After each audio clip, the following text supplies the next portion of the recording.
challenge yourself a little bit. There's no one right way. That's beautiful. And this is a great question right here. Charles, you need to go talk to Trump about being his vice president.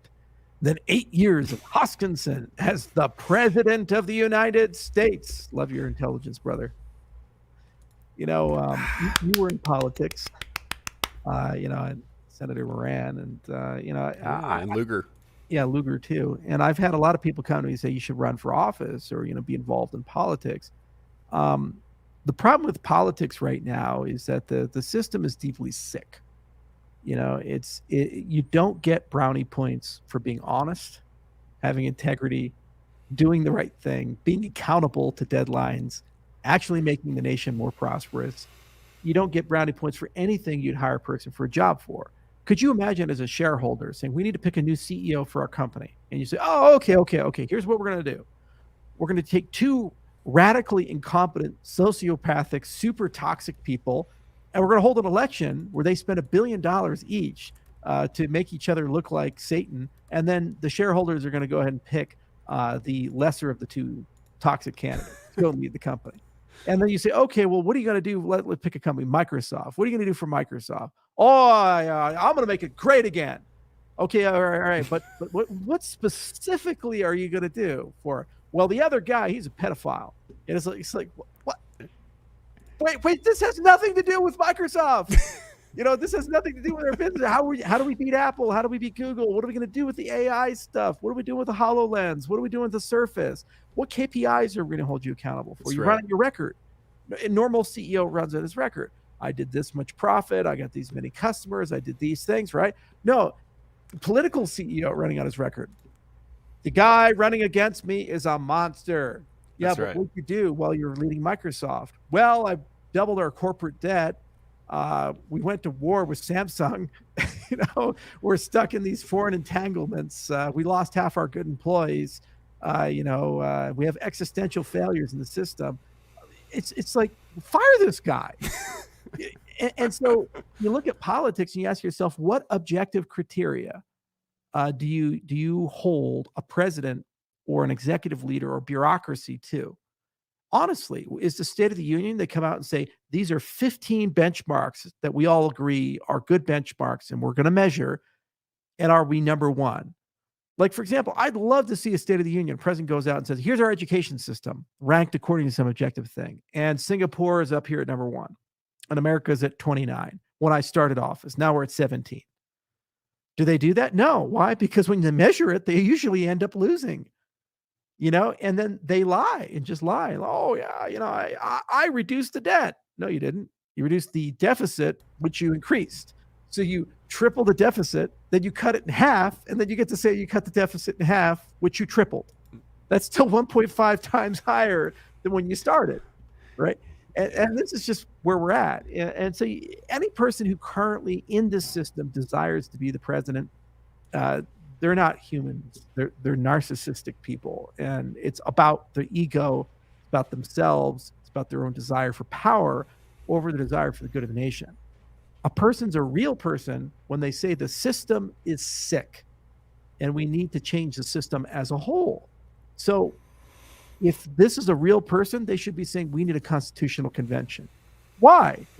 Because there are three branches officially of government, but we actually have a fourth one, the bureaucracy. And the bureaucracy is no longer constrained by the other three branches. They don't listen to the courts, they don't listen to the legislative branch, and the executive branch is no longer able to constrain and control them. They just put some people at the top, and the mid-levels hide if they don't like the people at the top. So the Constitution now needs to account for the fact that we have this gargantuan 10 million person federal bureaucracy that's a multi-trillion-dollar organism, and somehow constrain and control it or get rid of it and return it to the states where it was originally intended. So real politician, a real person who wants to help you, would tell you what the objective criteria of success are and would fight for a system that can be successful by design. I mean, just basic stuff like the election of the president.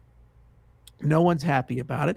So how about we have a system where every state elects a delegate? You run them against each other as a ranked choice, and it's a runoff system. It's a playoff style system, and you gradually winnow down to two candidates.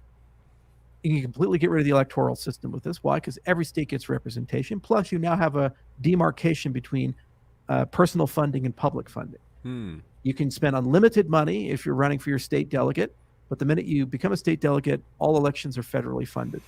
So there's no external money inside the election, and everybody gets equal time, all 50 states. Yeah? And now you have model, you add more states, you have more delegates.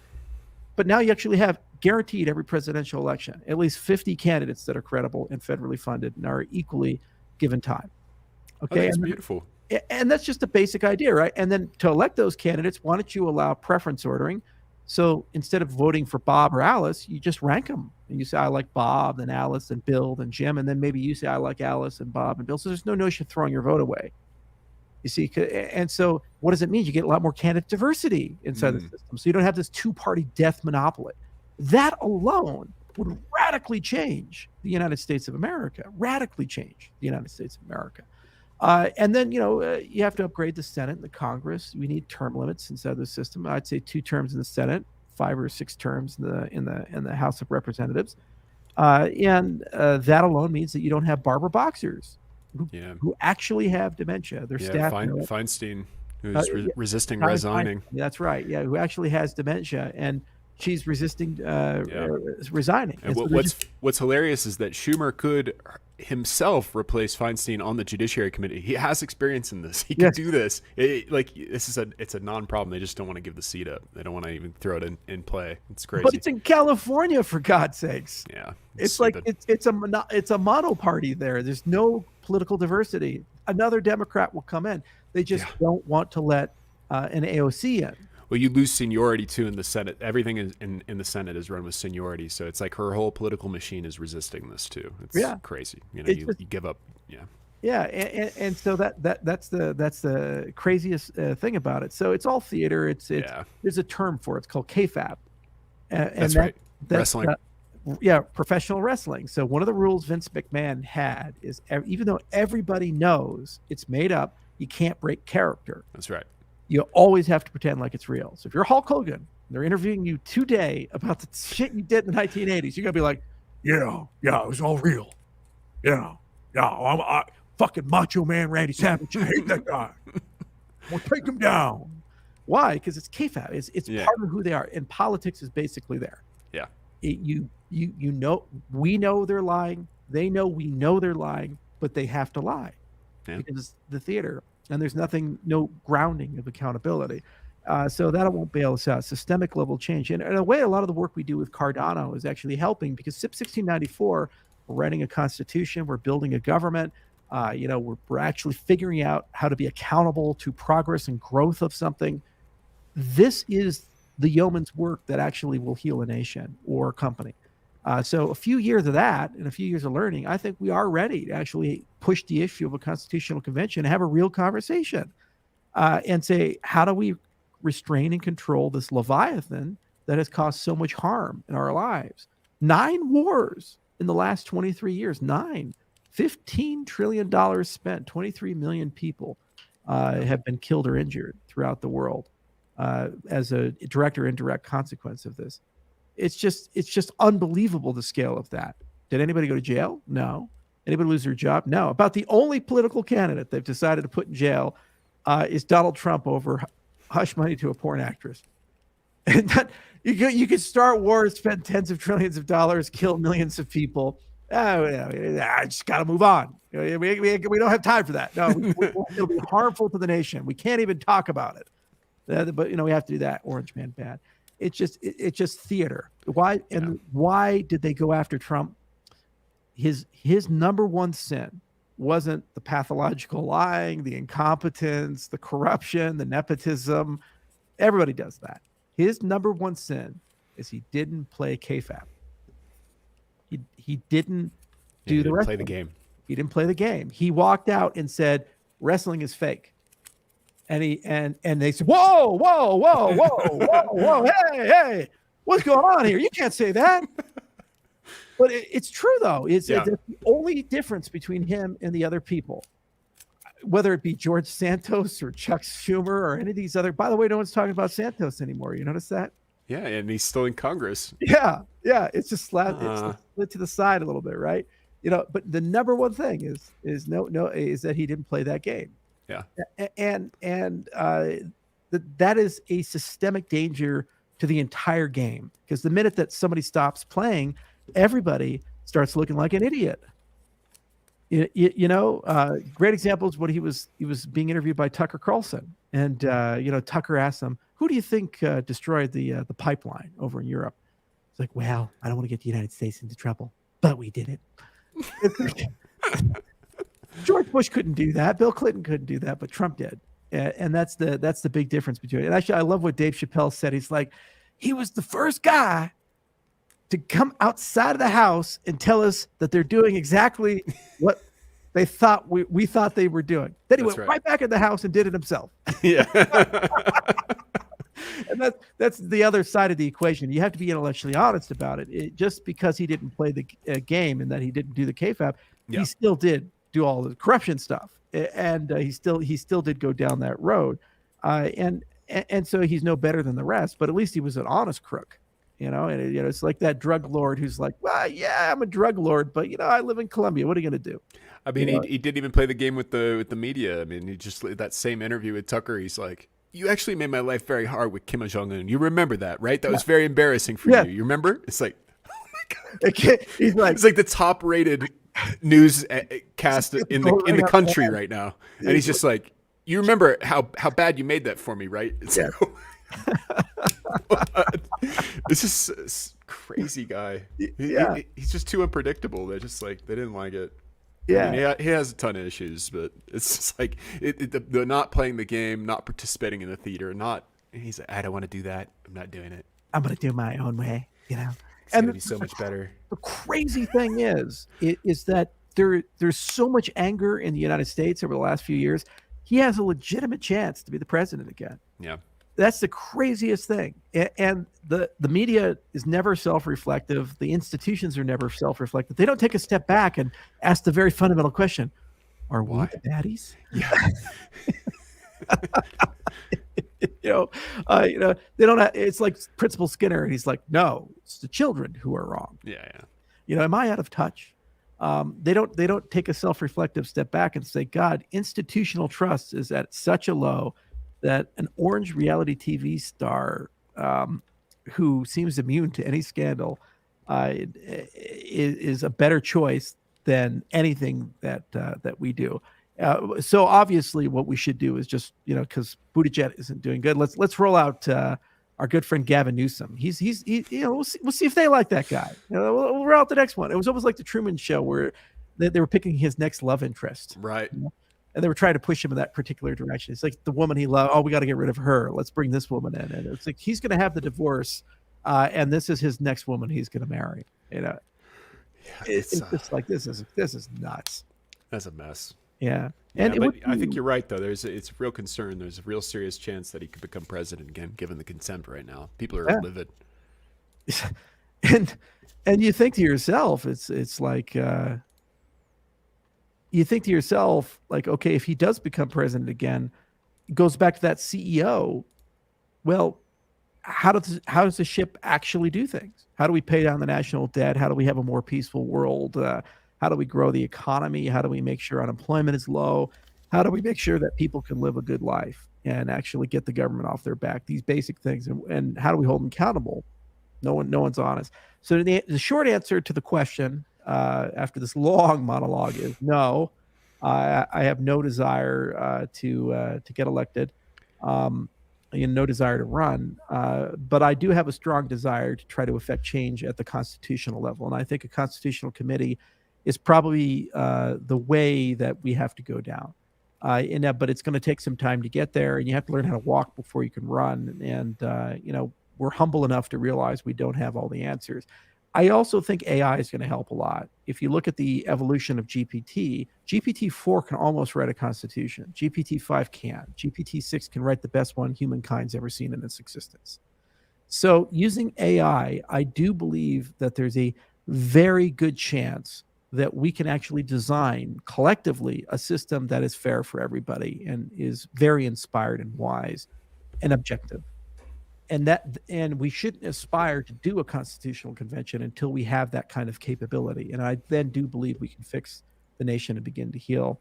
The other thing is, in any relationship, if the relationship is damaged, you do need to find a way to go to counseling, get it all out on the table and fix it. And the problem is the U.S. government has lost legitimacy. It doesn't want to admit it, but it has. Every institution's lost legitimacy. No one believes in it anymore. When I was a kid, you were a kid. If somebody said, I'm going to the White House to meet the president of the United States, it was such a fucking prestigious thing. Huge deal. Honor of your life. And you'd never stop talking about it. Now you say, I'm going to the White House to meet the president, and you say, hey, make sure to bring his Alzheimer's medicine. Yeah. It's a joke. Sports stars don't even go to the White House anymore. It's heavily politicized now.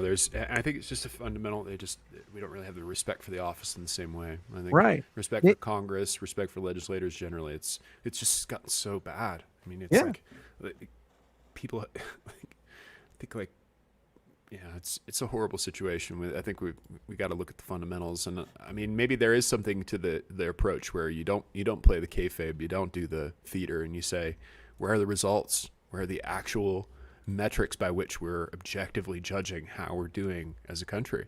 Right. Be honest with ourselves. Be, like you said, be intellectually honest with ourselves. And that's the only way you can get out of this. So here's a thought experiment for everybody listening in. JJ, can you name one institution in the United States that still has a modicum of dignity, to the extent if you say you work for it, you're affiliated with it, that people would actually look up to that, think is an amazing institution? Government, Library of Congress pops in my head. It's very apolitical. I mean, I don't know. It's somewhat somewhat political if you determine what gets saved in the registry versus not. I immediately thought of the counterfactual as soon as you said that. But I mean, a lot of things are broken right now. I think maybe DARPA. I believe that there's probably some still good work going on there, or IARPA at Energy. DARPA probably made COVID. I mean, that's true. Yeah, there you go. Like half of America hates them. ARPA-E. They're pushing the ESG agenda.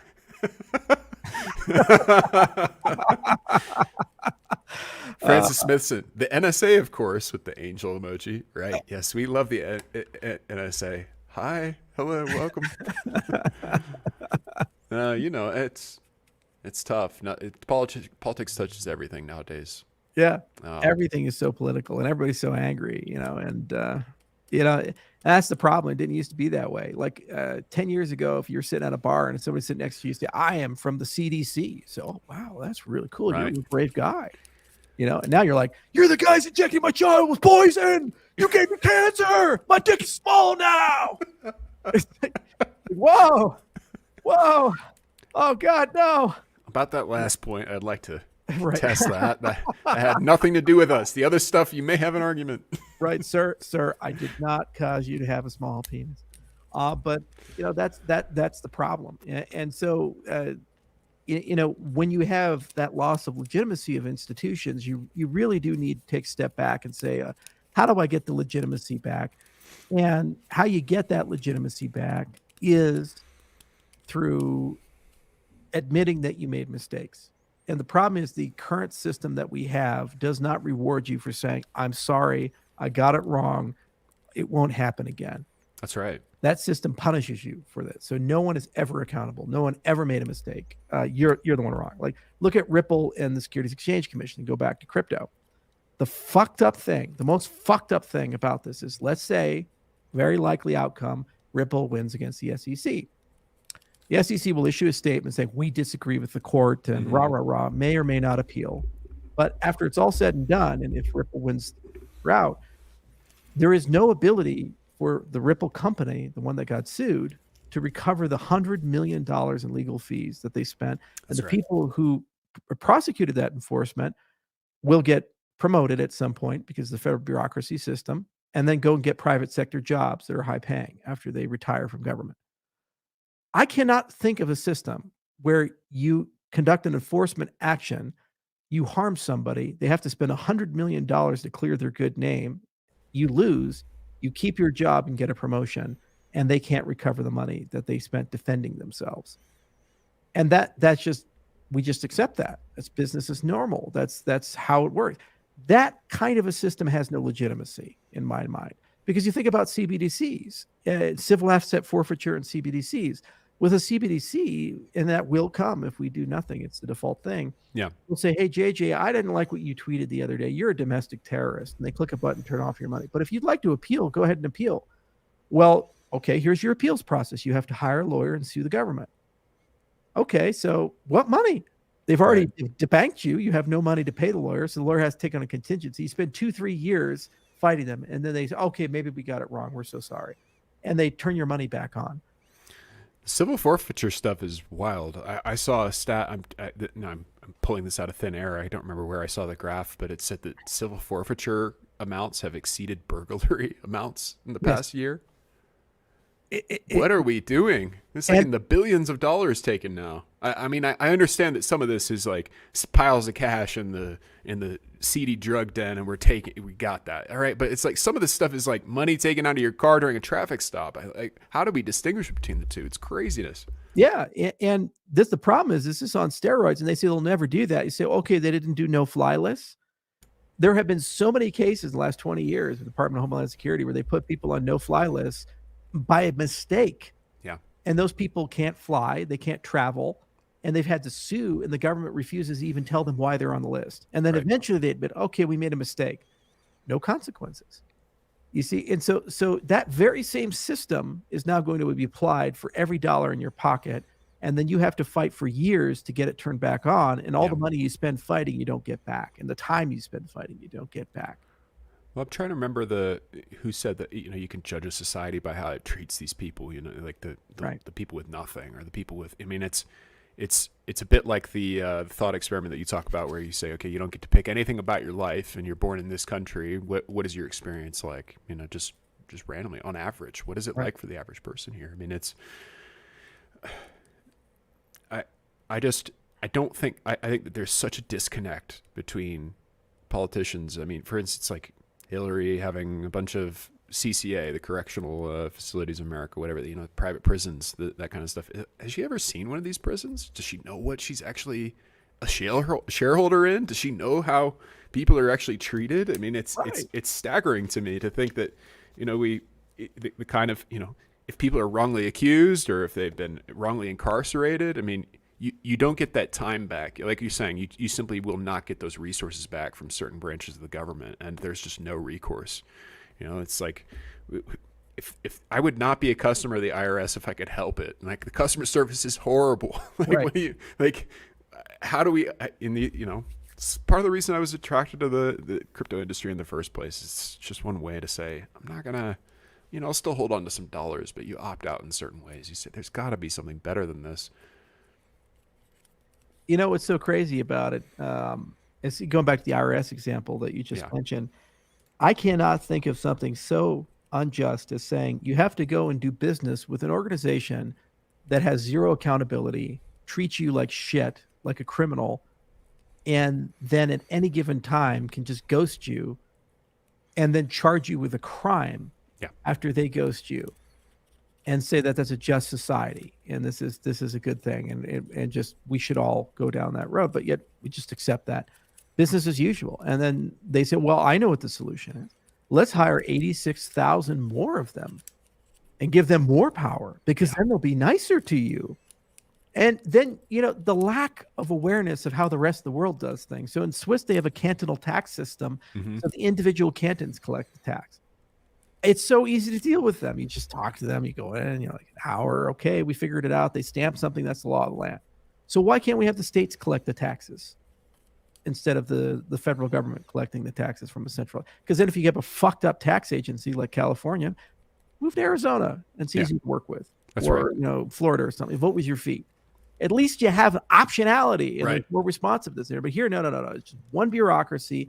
They're gargantuan. They're completely unaccountable. And, the crypto thing is say, like, we're just going to opt out. Right?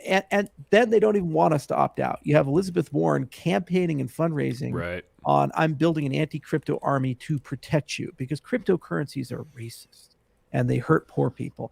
And you think to yourself, this is the only thing we have to protect ourselves from you, the guys that have just debased and destroyed our money and are debanking us at a rapid rate. And they just say, no, go fuck yourself.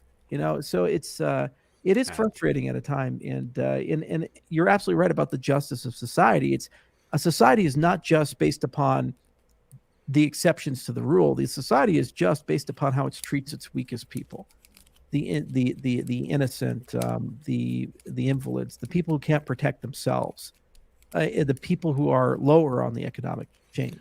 Yeah, I think there's something to that where you say, it's kind of like what we were saying, where nobody is intellectually honest because accountability means excommunication. It's like Right. it's the same thing. So how does society treat someone that knows that they've messed up too? I mean, what recourse, what path back into good standing do we offer these people? It's very hard. And while they're doing that, where do they live? What do they eat? What do we tell them? How do we treat them? I mean, it's if you start to just simply dehumanize people as soon as they make a mistake or they commit a crime, of course they'll pay the time for that. But I mean, we along the way, I think we dehumanize people, and we wonder how we end up with the society that we have. Right. There's a huge population of people that have been in prison or jailed at some point, and it's just, there's deplorables, so to speak. I mean, I can't even believe that someone would think that they have the moral authority to lead the country and call people deplorable in their country. Right. I want to be your leader. By the way, half of you are deplorable. Astounding to me. Right. No, it was Russian interference. It's like, no. Oh my God. It's absolute stone-hearted bullshit. Right. And what's so crazy about it is people are so propagandized. They say, if you say a statement like that, they say, well, then that must mean you automatically love every single thing that Donald Trump has ever done his entire life and agree with all of it and every single thing the Republican Party has ever done throughout its entire existence because you have that particular opinion. No, it just means that you're propagandized, you idiot. And that's the problem. And you've been weaponized, you've been manipulated to basically carry water for something. And therein lies the problem, is that the uncomfortable truth about America is it's the way it is, not because of a particular politician, it's because of us. That's right. Benjamin Franklin famously said, I've given you a republic if you can keep it. And the notion of self-governance means that you have to invest constant vigilance into keeping the system sustained. It's just like a garden in your backyard. People often ask me, Charles, how do you get to know people? How do you know the level of maturity a person has? And I say, well, usually what I'll do is I'll buy them an arrow garden or some form of a garden, because I want to see can this person keep something alive? Can this person be accountable to a schedule? Can this person tend their garden? Voltaire is one of the reasons as you read Candide towards the end of the book when he's in Turkey, is like, tend your own garden is a very famous quote inside the book. It's the same situation here. We are doing a poor civic job of tending our own garden, and we are to blame for that. We need to rise up, and we need to realize that it's not going to get any better unless each and every one of us do that. And for the cryptocurrency industry, this is an example where we actually try to make it better. Yeah. We didn't complain. We said we're just going to make our own money because the money you've given us is wrong. We're going to make our own banks because the banks you've given us are evil and corrupt. We're going to make our own identity system because the one that you've given us gives all the power to Facebook and Google and all these other guys. We're going to build our own economy effectively because the economy you've given us is unfair. Yeah. It is absolutely biased. It's absolutely unfair to the poor and harms the poor. Oh, lots of regressive policies. I mean, you think the 1 million-word tax code benefits the poorest among us? No. Yeah, exactly. So we went and just did it ourselves. By the way, we didn't say that you had to do it yourself. We just said we're going to do it. And then the very first thing, instead of saying, boy, we have a problem, it's how do we shut these guys down? Because these guys are racist. These guys are evil. These guys are criminals. Look, Elizabeth Warren's got to fundraise to get another massive inflatable racism dog. Thing came out of the White House report when they did their little report on the U.S. Treasury on DeFi, and they said discriminates against minorities. Yeah, it's such a bear market report too, because it's like, well, 60% of people that hold crypto are something like ethnic minorities. I forget how they actually described it, but if they issued that report in 2021. then it would be all these people benefiting from it. It's like, I don't understand it. It's just because the price dictates whether the concept is a good idea or not. It makes no sense. It's like saying the fundamentals actually translate to price in crypto. It doesn't actually. Sometimes it's just hype, like we're saying with Doge. It literally doesn't. So, yeah. Yeah.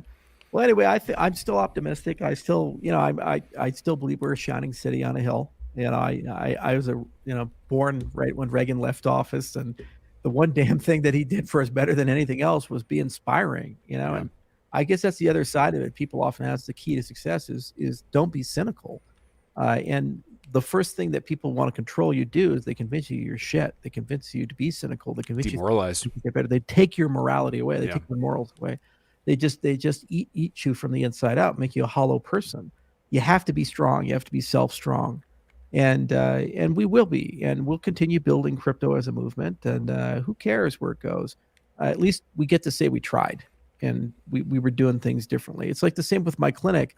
I could sit down all day until I'm blue in the face, talk to you about how bad the American healthcare system is. And no single payer is not going to solve that. Universal healthcare is not going to solve it. All you're doing is taking the same bureaucrat that you're angry at that fucked up your education, fucked up the military, fucked up pretty much every other facet of your life, and now it's going to fuck up your healthcare.